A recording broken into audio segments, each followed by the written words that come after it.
முருகப்பெருமானுடைய வரவை சீக்கிரமாக வர வைக்கக்கூடிய தன்மை எதற்கு இருக்கு அப்படின்னா மயிலுக்கு மட்டும்தான் இருக்கு.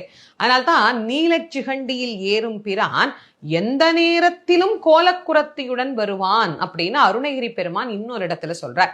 மயில் மேல ஏறுனா முருகப்பெருமான் சீக்கிரமா சட்டுன்னு வந்துருவார். அப்ப முருகனை சீக்கிரம் கூட்டிட்டு வா அப்படின்னு சொல்றதுக்கும் எது படிக்கலாம்?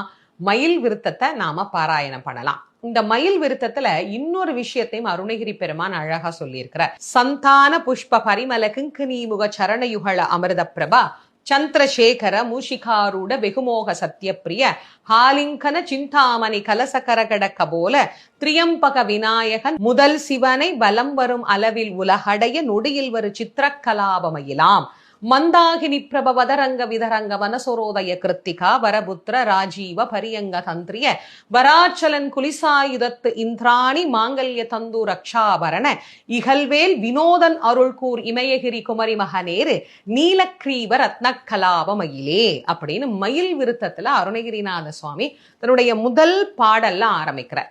இதுல சொல்றார் மயில் எப்படி வருகிறது அப்படின்னா வேகமா வருதான். அது வேகமாக ஏன் வருகிறது அப்படின்னா இந்திராணி மாங்கல்ய தந்து ரக்ஷாபரண அப்படின்னு சொல்ற. அப்ப இந்திராணியினுடைய மாங்கல்யத்தை காப்பாற்றுவதற்காக முருகப்பெருமானை மயில் மேல வேகமா அந்த மயில் அழைத்து கொண்டு வந்ததாம்.